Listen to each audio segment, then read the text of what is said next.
Hello, everybody, and welcome back to another episode of Hitting Bags and Stealing Balls. Today is Friday, April 4th, 2025, and if you're new here, first, welcome.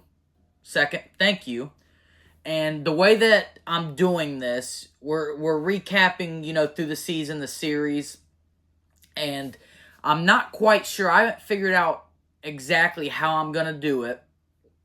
But right now, the way that I'm doing it is I'm going to go day by day. So today's episode is going to be Monday, March 31st through Thursday, April 3rd. Okay, and I'm trying to stick with series. So, Monday through Thursday was a bunch of different series. There was a couple that started on Thursday. I'm not going to be discussing or whatever, at least not in depth on this episode. But discuss the series, just highlights, things that, were pretty cool to watch. Great plays, great stats. If somebody went 4 for 4, if somebody threw, 9 innings, a shutout ball, stuff like that, just kind of recapping. And then I'm going to go through and I'm going to give you exactly what the series, so if a team took 2 out of 3 games, which, is usually what happens, or if there's a sweep, if there's a split, if it's a 4-game series, stuff like that. So that's usually how I do it. And then, since we're kind of getting up towards double-digit games, I'm just going to go through division by division, the leader, second, third, fourth, and their record. So, like I said, I'm not quite sure if that's how it's going to be throughout the whole season. I also don't know if I'm going to be doing 2 episodes a week, keeping up with every series. It really just depends on what all happens in those series and my work schedule, obviously, because I do still, work full time. But I definitely, at the start of the season, want to keep up as much as I possibly can. At some point, I also want to start looking at statistics, but I think it's, we're still only a week and a half into the season, or just a little over 1 week, actually. And so I don't really think it's important to look at stats right now, but we'll get there. And like I said, if you're new, if you're watching this on YouTube, like, subscribe, comment, let me know if you have any ideas on how I can make this smoother, or just what you think about what's going on in the baseball world, because there's stuff always going on in baseball, man. That's why we love it, And if you're on Spotify listening, then give me a 5-star review, subscribe to my Spotify, and comment on there too. But most importantly, share. Get me to your friends, man. I mean, baseball, that's the best part about baseball, is when you can talk, with people, and you can discuss what's going on, give your theories. And there's not a better way to do that than to have you and 3 of your buds all listen to the same podcast, throughout the week.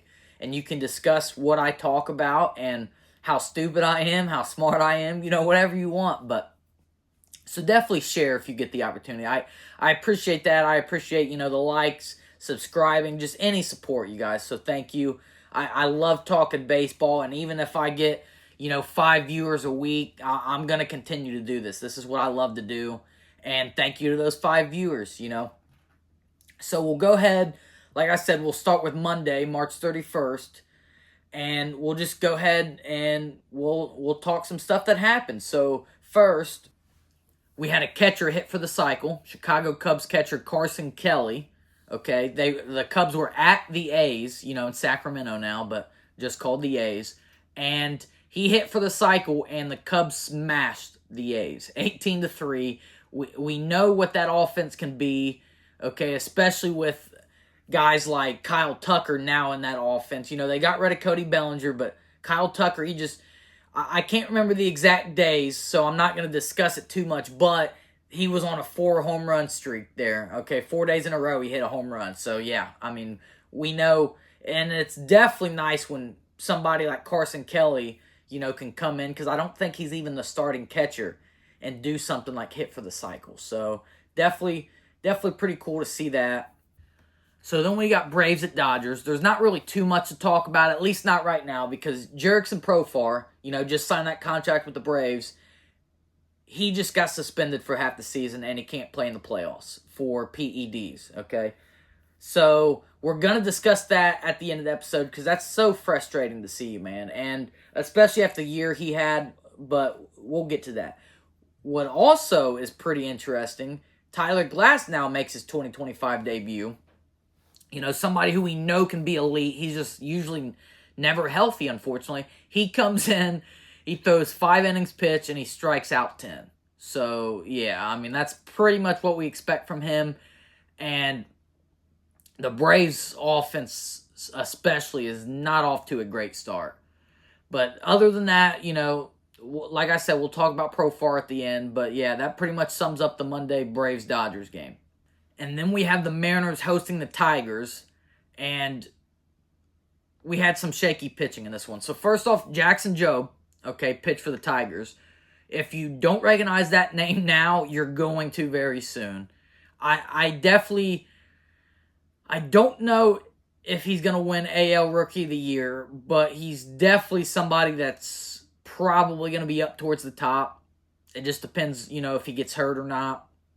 But yeah, guys, for a team that has Tarek Skubal, to immediately have this guy follow him up it's pretty special. Jackson Jobe is going to be the real deal. He's going to have growing pains, which in this game he only threw 4 innings and he allowed 3 runs. Again, growing pains, okay? That's obviously not a good start, but he's going to continue to get better, and if he's not on your radar, he definitely should be. Jackson Jobe is going to be the real deal. On the other side of that, the Mariners, who normally have stellar pitching, Hancock got rocked in this one, okay? So, Emerson Hancock, I believe that's how you pronounce that. Sorry if I'm botching that. But he gives up 6 runs in 2 1/3 innings. So, he didn't even pitch a full inning, and he gave up 6 runs. So, you guessed it. The Mariners got smashed in this one. So, now I'm just going to blow through a couple fast ones here. So, we got the Guardians at the Padres. Nothing really to talk about in the Monday game except Jose Ramirez was back in the lineup, which is... we love that, okay? He's obviously the key to that Guardians team, and he's super fun to watch, so we're glad that he made it back in the lineup on Monday. And then we have the Twins at the White Sox, and the White Sox pummeled the Twins, okay? They, the Twins hadn't won a game, okay, up to this point. They get destroyed by the White Sox, so going into Tuesday, they were still winless on the season, all right? So Chris Paddock started for the Twins. He gave up 9 runs in 3 1/3 inning. And for those of you that don't know, I'll just go ahead and explain it real fast, because I know some people are watching this, they're not super, knowledgeable of baseball. When I say 1/3 or 2/3, that's an out. So there's 3 outs in an inning, so 1/3 would be 1 out, 2/3 would be 2 outs. So when I say he pitched, 3 1/3 innings, that means he pitched 3 full innings and then got an out in the 4th inning. But just wanted to explain that, just in case there were some of you that weren't too knowledgeable in baseball, but which if you're not and you're still watching this, thank you. And then we'll talk a little bit of Giants at Astros, okay?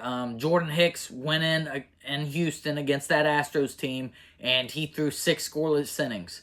Okay, and Jordan Hicks originally was not a starter. So this is somebody who they're given the opportunity to start, obviously. But, early in his career, a couple years ago, he wasn't a starter. So good for him to be able to go in Houston, and throw 6 scoreless innings. That's not an easy thing to do.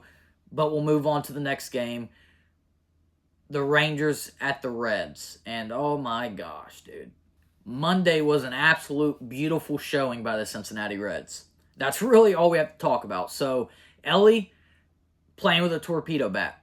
Okay, hits 2 home runs. No, it's not the bat. It's the player. It's Ellie De La Cruz. Okay, let's get that out of the way. Matt McClain hit his 3rd home run on the season, which I'm so glad that he's, starting the season off right. Because him and Ellie, man, that is a 1-2 punch that is beautiful to watch. Okay, I'm glad the Reds have that. Especially because when I go to home games, they're the team that I go to, so I'd like to see them, win. And then we have Brady Singer, who came over in that Jonathan India trade, okay, from the Royals, through 7 scoreless innings.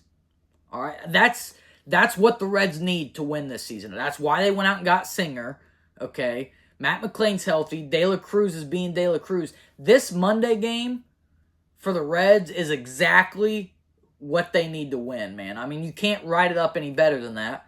But stay tuned for Tuesday and Wednesday. It gets a little more ugly for the Reds, but Monday was a great game for Reds fans. Final game on Monday, Red Sox at Orioles, okay? And there's a couple things to talk about here. So, first off, Cedric Mullins has been off to a wonderful start this season, okay? Center fielder for the Orioles. He's had some good hitting seasons in the past. Last year, I think, was the worst season he's had in this decade, so the last 5 years. I could be wrong on that, but he had a pretty bad season. But already through 5 games up to, Tuesday, he had 10 RBIs, okay? So, I mean, starting off strong for Cedric Mullins. I wanted to highlight that a little bit because that lineup is, if you've been paying attention, they've been putting runs up on the board, and he's been a big part of it. So, good for Cedric Mullins. Hopefully he can continue that throughout the season. I definitely think with the Orioles pitching being kind of thin, they're going to need that lineup to go all the way through. So I wanted to talk about that. And then I wanted to talk about Devers, who this game, he did walk twice, but he went 0 for 3 with 3 strikeouts.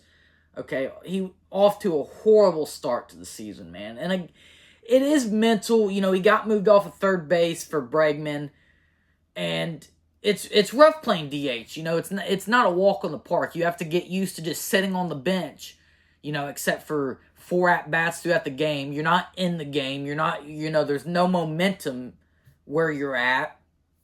And so it's tough, man. I think he's going to bounce back. I think he'll be fine. I actually discussed with my dad whether or not he could be doing it on purpose to try to get out of Boston. And I don't think he would do that because you could just request a trade. But my gosh, if it came out that he was purposely, playing like this, it would just absolutely destroy his entire, picture in public. I mean, teams wouldn't want him. Fans would just be absolutely livid. I don't think he's doing that, but I thought it was pretty cool to just speculate if that was something that he, would do. And then next up, kind of the most important thing, this didn't happen on Tuesday, but I'll bring up 2 extensions. So the extension that did happen on Tuesday was Garrett Crochet, okay? Their new ace that they traded for from the White Sox signed a 6-year, $170 million extension. And I love it for both sides. Obviously for Garrett Crochet, so this is somebody that's only thrown 230 career innings, I believe. And last year, he didn't throw a pitch past the 5th inning, okay? Mainly because the White Sox were shutting him down on purpose, because they knew they were going to trade him eventually. They didn't want him to get hurt. But we don't really know how deep into a season this guy can pitch. We don't know if he's an 180, 200 inning guy or if he's 140, 150 guy. And it doesn't sound like a big difference, but it is, when you're paying somebody $170 million. So it's great for him for being able to, warrant that kind of money so early in his career. He's only 25. In Red Sox, Boston is a hitter's part, okay? Pitchers, it's not like pitchers can't pitch there, but they've got the Green Monster in left field that kind of is a doubles machine, okay? Where flyouts would normally occur, home run or double. So it's good that he's getting his extension now. Because if he pitches deep into the season, August, September, and he starts getting tired, he might finish with a, 4-something ERA, which still good, but not worth $170 million. You know what I mean? So good for him for signing that now. But also, good for Boston. It looks like, if he ends up being the real deal, then, obviously, Boston's going to love that. Okay, they're going to love that extension, so good for both sides. Mainly Crochet. We have yet to see if it's good for Boston, but inking up a 25-year-old for 6 years, $170 million, who can potentially be an ace on your team. I mean, come on. It's good for Boston, let's be real. And then we'll talk about what he did the next day on Wednesday. But first, another extension that Boston signed this week. They signed Christian Campbell, okay, who's their, second baseman, who's off to a pretty decent start. And he was a top-ranked prospect going into the season. He's supposed to be that guy, man, okay? They signed him to an extension. They signed him for 8 years and only $60 million. And I say only, he's only played a couple games at the majors, but excellent signing, again, for both sides. I mean, he's going to be 30 when the deal ends. I think there's 2 club options, so he could be 32. But, I mean, he's going to get paid at the end of that. If he's still healthy, if he has an even okay career, he can still make a couple $1 million on the end of that. $60 million is obviously plenty for anybody, so he's not complaining.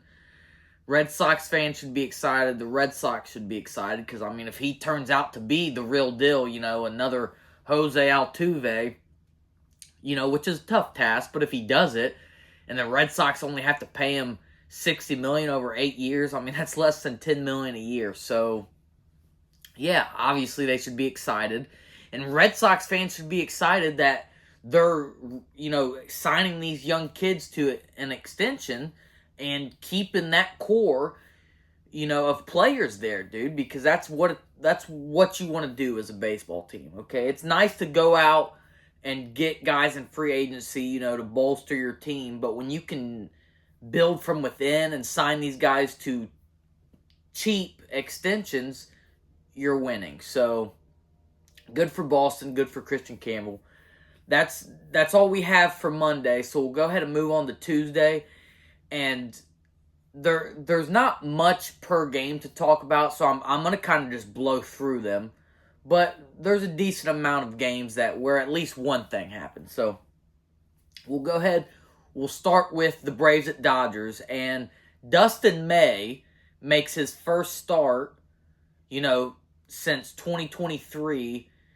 And it was a weird one because he ate a salad last year. I think he's coming back from Tommy John surgery, but he ate a salad before he got to, start last year, healthy.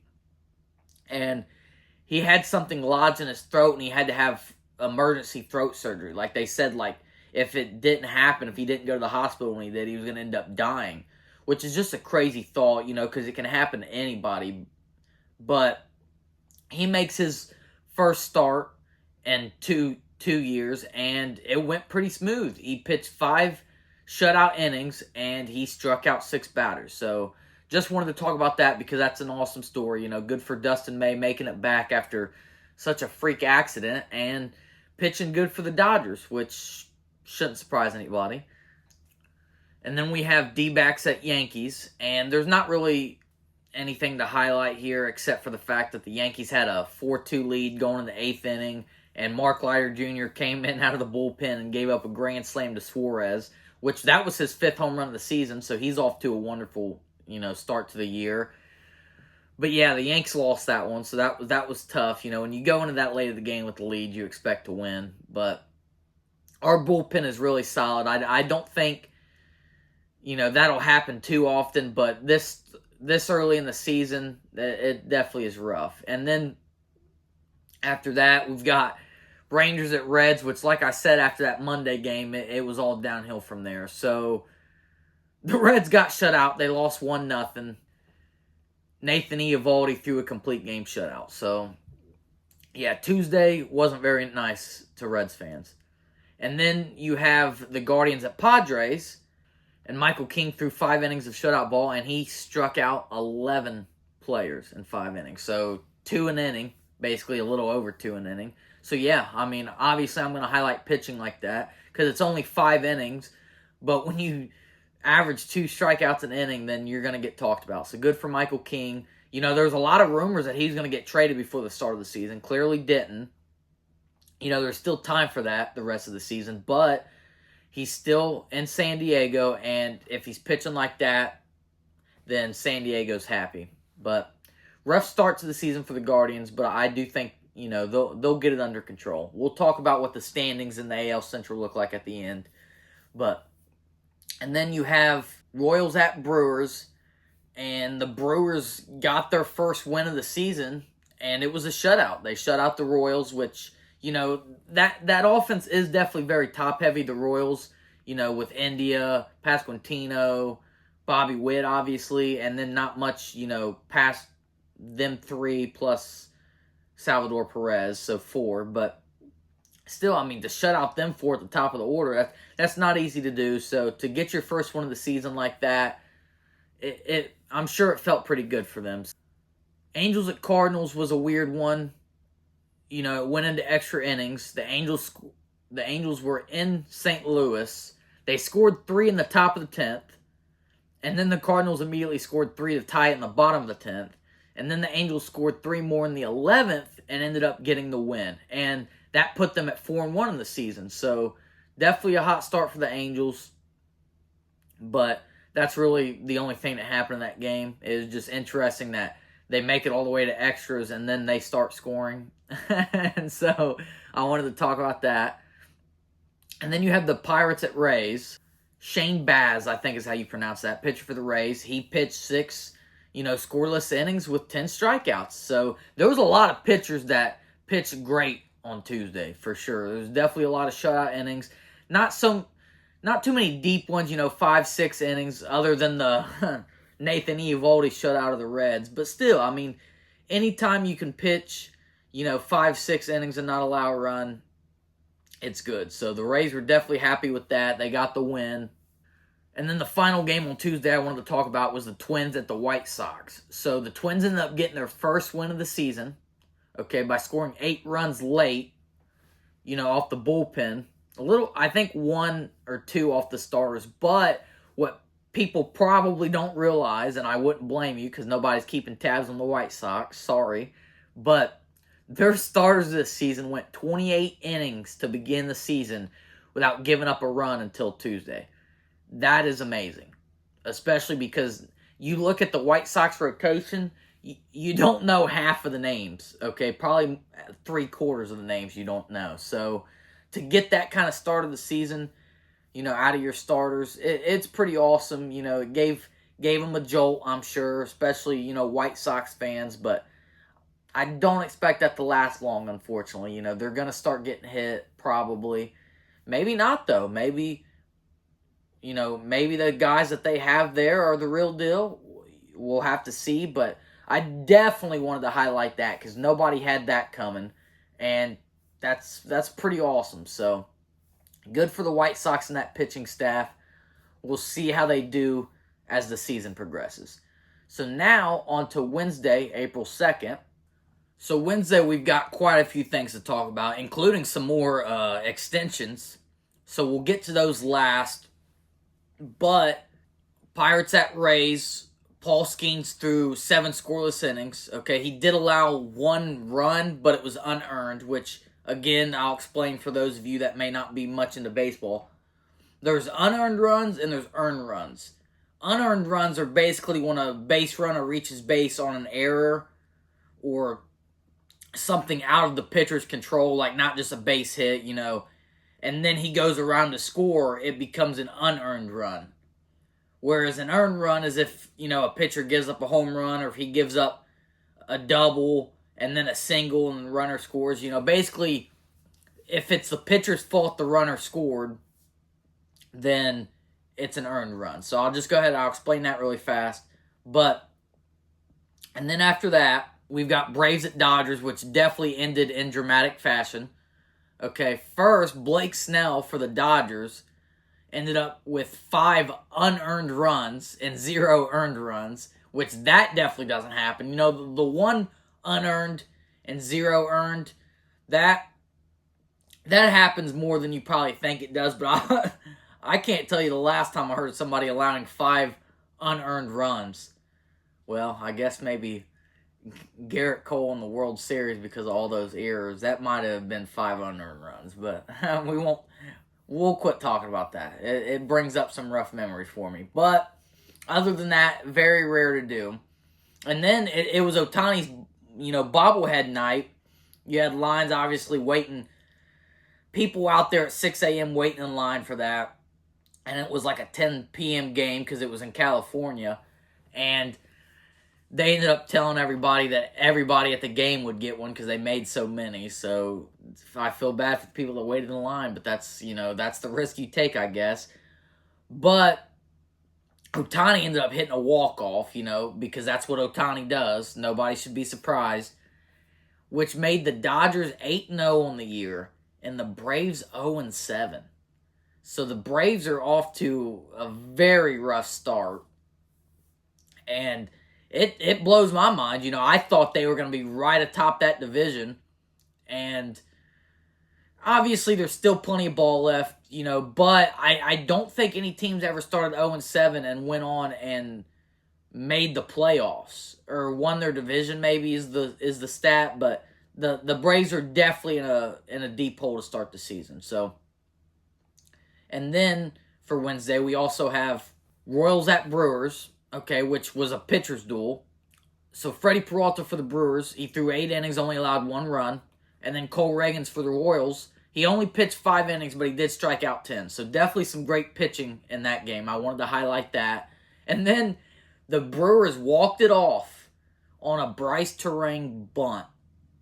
Okay, and that's definitely, watch that clip because, man, he is incredibly fast, dude. As soon as he laid that bunt down, he was halfway down the line. It was definitely pretty crazy to see, but good for the Brewers. Good for that pitching, man. I love seeing pitching lines like that, But we've got Rangers at Reds, and again, we've got another rough one for the Reds. So Jack Leiter, young pitcher for the Rangers, throws 5 innings and only allows 1 hit, all right, which is incredible for the Rangers, obviously. And then Hunter Green threw 7 innings and only allowed 1 run, which is what Hunter Green does. Last year he really took a step forward. If he would have pitched the full season, he probably would have been top 2, top 3 in Cy Young voting. So definitely what we expect from Hunter Green moving forward. But the Rangers went on to win 1-0. So when you look at this series, because that was the final game of the series, the Reds outscored the Rangers, I believe, 15-4. Because in the first game on Monday, they scored, I think, 15 runs, and then still lost 2 out of the 3 games. So, that's Reds baseball. It's so frustrating, but it's true. You talk to any Cincinnati Reds fan, the team is so frustrating to watch sometimes. To absolutely crush the ball on Monday and then come back to, spoiler alert, I know we're not talking about Thursday, but it ended up being 3 games in a row where you don't score. It's frustrating as a fan to see that happen, but I just, other than that, though, we will talk about one thing that was good for Reds fans to see. Check out the highlights. Elly De La Cruz, who is a superstar, okay, we know he's got the speed, he's got the range at shortstop, goes running away from the infield, so the infield's behind him as he's running towards foul territory, and he makes a great sliding catch. So definitely look that one up. Great play. I wanted to highlight that just to give, Reds fans something to get excited about because that was definitely pretty cool to see. But yeah, man, this week after Monday did not go good for the Reds. And then we got Red Sox at Orioles, and Garrett Crochet, a day after signing that, extension that I just mentioned, goes 8 scoreless, okay? Like I said earlier, he didn't pitch, into the 8th inning. I don't think he's done it his entire career. I know for a fact he didn't do it last year. So to sign that extension and then come out the next day and show exactly why he got that money, he earned that money, was pretty cool to see. So good for Crochet. 8 scoreless is incredible, man, especially for a 25-year-old kid. He's going to end up being worth that contract.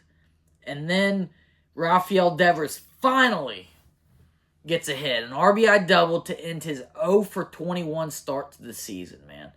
So we like to see that. I've been talking about he's going to be fine. He's going to bounce back.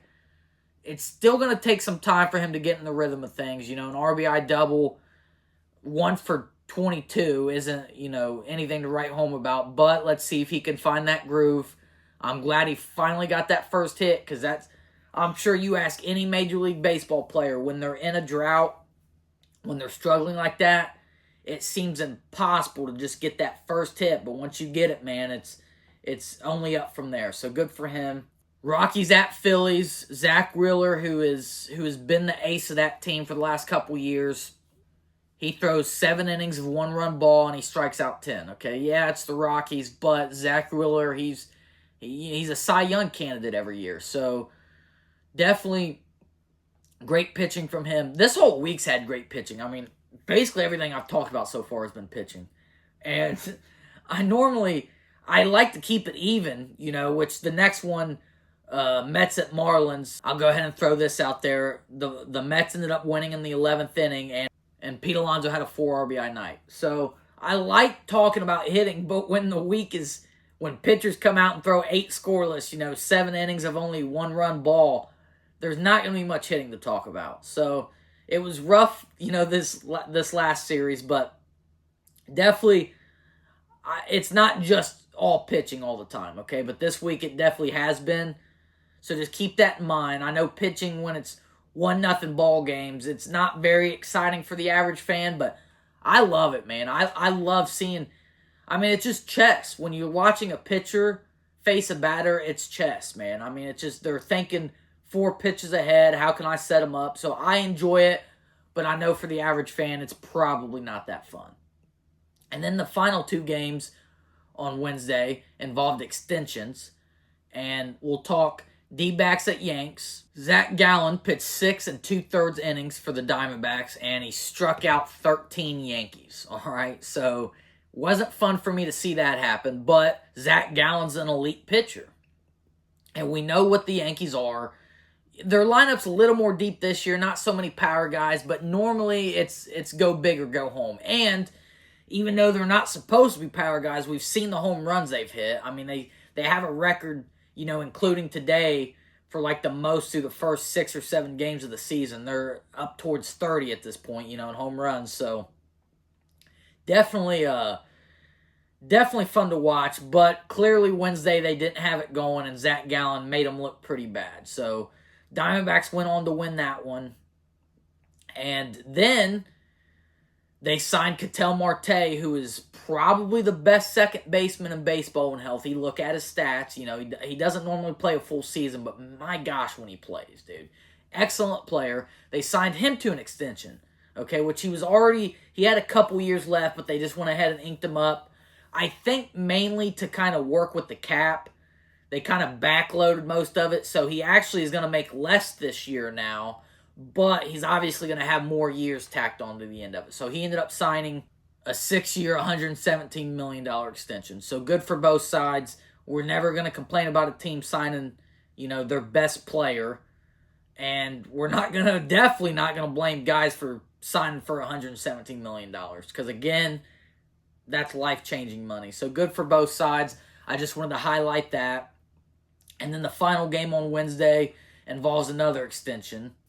We got Guardians at Padres, and before the extension, I just want to mention the fact that Fernando Tatis, so there was a steal. He was on third. The guy that was on first, I didn't see who it was, but he was stealing second, and the catcher obviously threw it to throw him out, and as he threw it, Fernando at third stole home. So, and then the runner on second obviously ended up being safe because they immediately saw him stealing home and tried to throw him out at home. So yeah, heads up play by Fernando Tatis. Really good on him. Good base running. We know he's fast. He's an excellent player. So that was cool to see. I love watching guys, be able to kind of time it just right, get enough speed, and beat the throw home. So stealing home's an incredible thing to do. It's very, very hard, but good for him. That was pretty cool. And then they signed Jackson Merrill to a 9-year, $135 million deal. Yeah, we love that. So Jackson Merrill is getting ready to turn 22 or 23. I can't remember exactly. But 9 years is a long time. He's going to be 30 before that contract's up. Again, he can still get paid at the end of it as long as he's healthy and has a decent career. But to get a player like that, I think this is an absolute steal at $135 million, okay?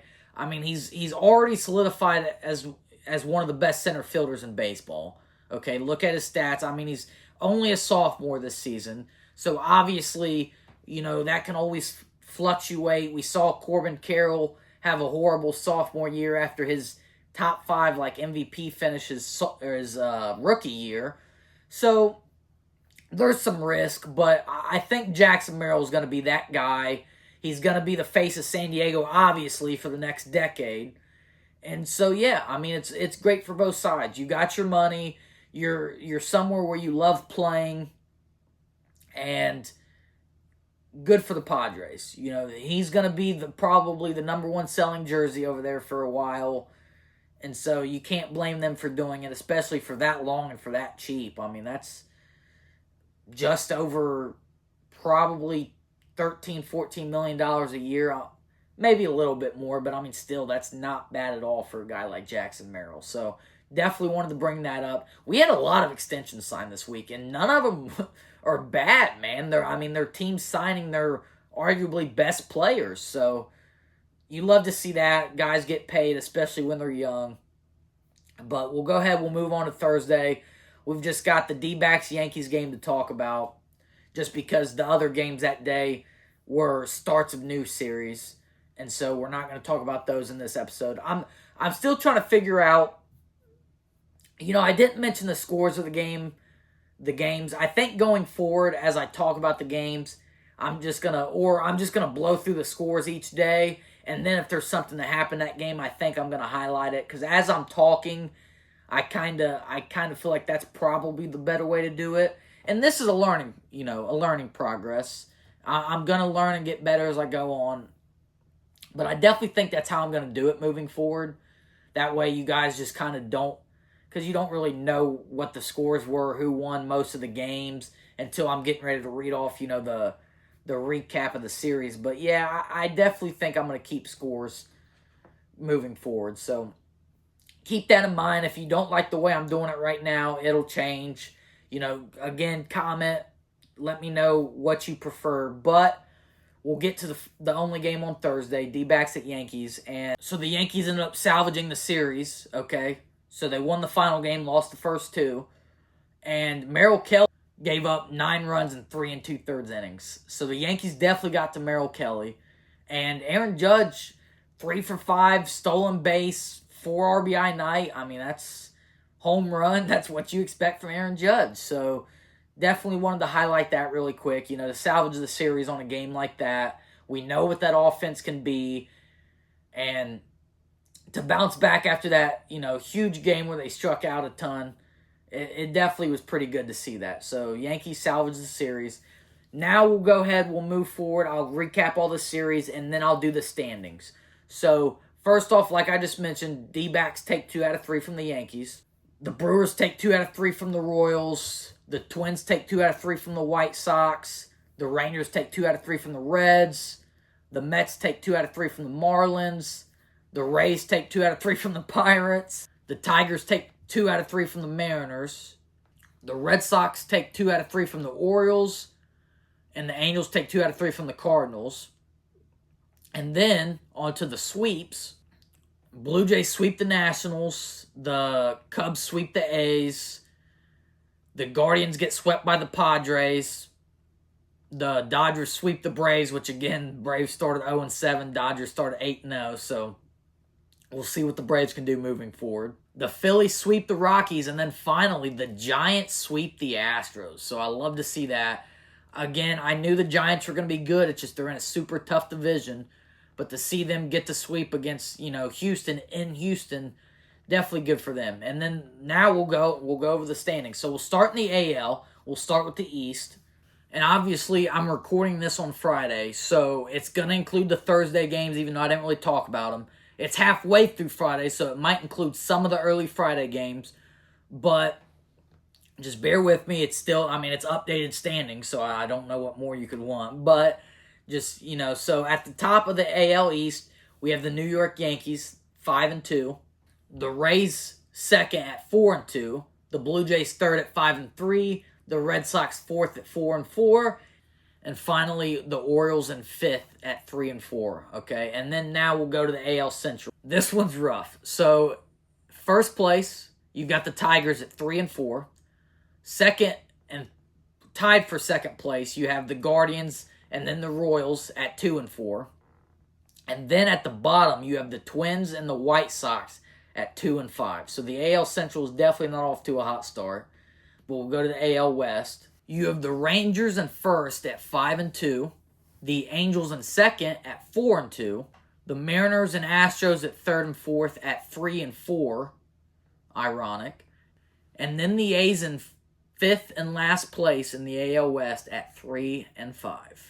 Now we'll go to the National League, and we'll start in the East. We have the Phillies in first at 5-1. We then have the Mets and Marlins at second and third. Both teams are 4-3. We then have the Nationals in fourth, who are 1-5. And then to round out the AL East, we have the last place 0-7 Braves. Oh, that's tough to see. Yeah, didn't see that coming, but it's still early in the season. So now we'll go NL Central. We have the Cubs in first at 6-4. The Cardinals at second at 4-3. The Brewers in third at 3-4. The Reds in fourth at 2-5. And the Pittsburgh Pirates in last at 2-6. And to round out the standings with the best division in baseball, or what will probably end up being the best division in baseball, we have the NL West. All right, starting with the Dodgers, as I discussed, first place, they're 8-0. And then you have the Padres in second, who are 7-1. Okay, started out 7-0, so they just lost their first game. Has to be rough when you're off to a 7-1 start and still second place to the Dodgers. But Padres are definitely off to a hot start. Giants in third at 5-1. Okay, then you have the D-backs at fourth at 4-3. And then finally the Rockies at fifth and last place at 1-6. So that's the standings as of Friday, April 4th, 2025. Again, I'm not sure if I'm going to be immediately back on here after this weekend series, whether that be Monday or Tuesday. I'm not sure yet, but I do expect things to be a little different next episode. So stay tuned for that. Again, thank you for tuning in, whether you're new or whether you're, Alex and has been watching me from the start. Greatly appreciate that support, man. You're the best. But just, I hope you enjoyed. Make sure to like, subscribe, share, comment. And let me know your biggest surprises so far, are the Braves gonna bounce back? Are the Padres the biggest threat to the Dodgers? I still think it's the Diamondbacks, but obviously with a 7-1 start, I can understand if people think it's the Padres. But just stay tuned for the next episode, and thank you guys.